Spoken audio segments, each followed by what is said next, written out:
স্বামী স্ত্রীর মধ্যে ঝগড়া হলে দুটো কাজ করুন, ইনশাআল্লাহ তাআলা ঝগড়া ভালোবাসায় রূপ নেবে, পুনরায় ভালোবাসা ফিরে আসবে। স্বামী স্ত্রী এটা আল্লাহর পক্ষ থেকে নেয়ামত।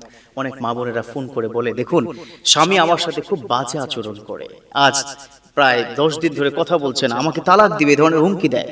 অনেক বাবারা বলছেন, অনেক স্বামীরাকে বলছেন, স্ত্রী আমার কথা শুনছে না, অবাধ্য হয়ে যাচ্ছে। এই যে ঝগড়া হয়, খুনসুটি হয়, এর মানে এই নয় যে আপনি তালাক দিবেন। খবরদার, এটা কিন্তু করা যাবে না। আল্লাহ পাক স্বামী স্ত্রী সম্পর্কে কি বলে দিয়েছেন, খুব স্পষ্ট কথা, মনোযোগ দিয়ে শুনবেন। আল্লাহ পাক তিনি বলেছেন, হুন্না লিবাসুন লাকুম ওয়া আনতুম লিবাসুন লাহুন্না। এই স্বামী এবং স্ত্রী তোমরা দুজন দুজনের পোশাক স্বরূপ। আল্লাহু আকবার। আপনার বডির মধ্যে যে একটা পোশাক আপনি ব্যবহার করেন, এই পোশাক গায়ে দেওয়ার পর কোথাও থেকে যদি একটু ময়লা লেগে যায়, আপনি কি ওই জায়গাটা কেটে ফেলবেন? No, never.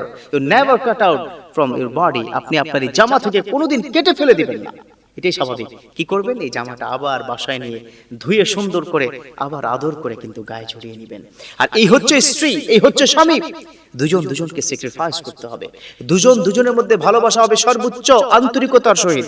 দেখুন, স্বামীরা অনেক সময় কি মনে করে স্ত্রীরা কিসের কাজ করে, দে হ্যাভ নো রেসপন্সিবিলিটি, তার তো কোনো রেসপন্সিবিলিটি নেই, সে শুধু বাচ্চা পালন করে, একটু রান্না বান্না করে, এই তো, তার তো আর কোনো কাজ নেই। আমি কত কষ্ট করে বাইরে থেকে ইনকাম করে মাথার ঘাম পায়ে ফেলে এনে টাকাটা আমার পরিবারের জন্য দিই, আমি কি কম কষ্ট করি? না বন্ধুরা, যুবক বন্ধুরা, বাবারা, স্বামীরা ভুল ভাবছেন। ওই মহিলা আপনার স্ত্রী সারাদিন ভোর সকাল থেকে নাস্তা বানানো, বাচ্চাদের টেক কেয়ার করা, এবং আবার দুপুরবেলার রান্না, আবার রাত্রিবেলার কে রান্না, প্রচন্ড পরিমাণে কিন্তু আমার মা বোনেরা কষ্ট করে। অতএব স্বামীরা, আপনাদেরকে বলছি, এভাবে অবহেলা করবেন না, তারাও কষ্ট করে। একইভাবে অনেক সময় স্ত্রী কি মনে করেন, আমি বাচ্চা কাচ্চা নিয়ে এত কষ্ট করি, স্বামী শুধু অফিসে যায় অথবা ব্যবসা সেন্টারে যে একটু বসে থাকে, এই তো, আর তো কিছু না। না, এটাও কিন্তু ভুল। আপনাদের এই চিন্তা করাটা উচিত হবে না। দেখুন, আজ থেকে ইনশাআল্লাহ তাআলা দুটো ট্রিটমেন্ট আমি দিলাম, দুটো কাজ যদি আপনি করতে পারেন, ইনশাআল্লাহ তাআলা ওই ঝগড়া, সেটা যতদিনের কি ঝগড়া হোক, যতদিনের ঝগড়া হোক, ওই ঝগড়া ভালোবাসায় পুনরায় রূপ নেবে ইনশাআল্লাহ।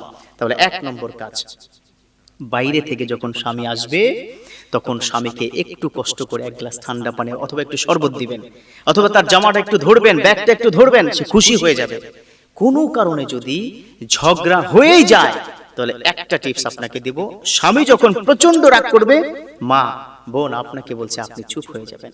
মান সমাতা নাজা, এটা আমার রাসূলের কথা, যে চুপ থাকলো সে নাজাত পেল। আপনি একটু চুপ থাকবেন। একইভাবে স্বামীদেরকে বলছে, আপনাদেরকে বলছে, স্ত্রী কোনো কারণে যদি পাজলড হয়ে যায়, আপনার মা সম্পর্কে অথবা আপনার ভাই সম্পর্কে অথবা সন্তান সম্পর্কে অথবা ফ্যামিলির কোনো ক্রাইসিস নিয়ে যদি আপনাকে বলে, যদি প্রচন্ড রাগ করে, আপনি চুপ থাকবেন। চুপ থাকে দেখুন না, যদি আপনি চুপ থাকেন, আপনার ওয়াইফ অটোমেটিকলি তার কথা বন্ধ হয়ে যাবে। 1 ঘন্টা পরে তাকে বুঝান, কিন্তু মুখে মুখে ডিবেট করা, তর্ক করা যাবে না। মা বোনরা, আপনাদের এই স্বভাব আছে, আপনারা কিন্তু স্বামীর মুখে মুখে তর্ক করেন, কথা বলেন, অথচ আল্লাহ পাক কি বলেছেন একটু মনোযোগ দিয়ে শুনবেন। আর রিজালু কাওয়ামুনা আলান নিসা, পুরুষরা হচ্ছে অভিভাবক, মহিলাদের উপর কর্তৃত্ব থাকবে। এর মানে এই নয় যে আপনি মহিলাকে পিটাবেন, না, নো, নেভার, এটা করবেন না। তাহলে স্বামীর মুখে মুখে তর্ক করবেন না। স্বামী রাগ করলে আপনি একটু চুপ হয়ে যাবেন। স্বামীরা, আপনাদেরকে বলছি, আপনার স্ত্রী যখন রাগ করবে আপনি একটু চুপ থাকবেন। এভাবে যদি করতে পারেন, তাহলে দেখবেন সুখ আর সুখ, ঝগড়া থাকবে না। ঝগড়া হয়ে সামান্য সময়ের অভিমান আবার ভালোবাসায় রূপ নেবে। আমার জীবনে কিন্তু আমি কাজটা করার চেষ্টা করে থাকি। অনেকে ভাবেন হুজুরদের মনে ঝগড়া হয় না, না হয়, স্বাভাবিক, এক ছাদের নিচে থাকলে ঝগড়া হবেই, তবে সেই ঝগড়াটা লেন্দি করা যাবে না। তাহলে 1 নম্বর, ঠিক আছে, করবেন তো? 1 নম্বর, আপনি রাগ করবেন, স্ত্রী চুপ থাকবে, স্ত্রী রাগ করবে, স্বামী চুপ থাকবে।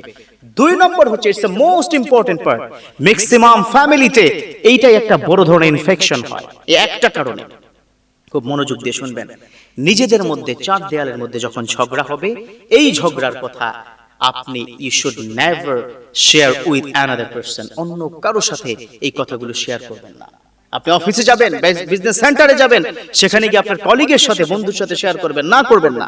তাহলে কি হবে, মনোযোগ দিয়ে শুনুন। আপনার বন্ধু বা অফিস কলিগ কিন্তু বলবে, আরে এই মহিলার বিরুদ্ধে তুমি প্রতিদিন বলছো, বাদ দাও না, ছেড়ে দাও, এই যে শয়তান কিন্তু ঢুকে গেল আপনার মাথায়, কিন্তু আপনার বন্ধু শয়তান ঢুকিয়ে দিল, তাকে ছেড়ে দাও। তখনই কিন্তু আপনি ডিসাইড করে ফেলবেন, না, এই ওয়াইফের সাথে থাকা যাবে না। একইভাবে মা বোন, আপনাকে বলছি, আপনার স্বামীর এই ঝগড়ার কথা যদি আপনার বান্ধবীর কাছে বলেন বা অন্য কারোর সাথে যদি শেয়ার করেন, সেও একইভাবে আপনাকে ওয়াসওয়াসা দিবে। তখন কি হবে, তখন আপনারও ইচ্ছে করবে না স্বামীর সাথে থাকতে, কারণ স্বামী এবং স্ত্রীর মাঝখানে শয়তান সবচেয়ে বেশি ধোঁকা দেয়। প্রত্যেক রাতে শয়তানরা কিন্তু নদীর উপরে একটা বিশাল জলসা করে, একটা বিশাল প্রোগ্রাম করে, সেখানে স্বামী স্ত্রীর মধ্যে ঝগড়া ঘটিয়ে তালাক যে শয়তান দিতে পারবে তার জন্য মহাপুরস্কার দেয়। এটা কিন্তু হাদিসের কথা, অনেকগুলো তাফসীর গ্রন্থ কিন্তু এভাবে আছে। অতএব আজ থেকে কয়টি কাজ? দুটো কাজ। এক নম্বর, স্বামী রাগ করলে স্ত্রী চুপ, স্ত্রী রাগ করলে স্বামী চুপ। দুই নম্বর, স্বামী স্ত্রী দুজন কেউ আপনাদের ঝগড়ার কথা কারো সাথে শেয়ার করবেন না। তবে হ্যাঁ, যদি অভিভাবক লেভেলে শেয়ার করে একটা সমাধান পাওয়া যায় তাহলেই বলবেন আসুন আমরা স্বামী স্ত্রী সহ সুখে শান্তিতে বসবাস করতে চাই, এই দুটো বিধান মেনে আমরা আমাদের জীবনে উন্নয়ন করতে চাই, শান্তিমতো এবং প্রশান্তিযুক্ত একটি পরিবার সাথে একসাথে মিলেমিশে থাকতে চাই। আল্লাহ আমাদের তৌফিক দান করুন, আমিন।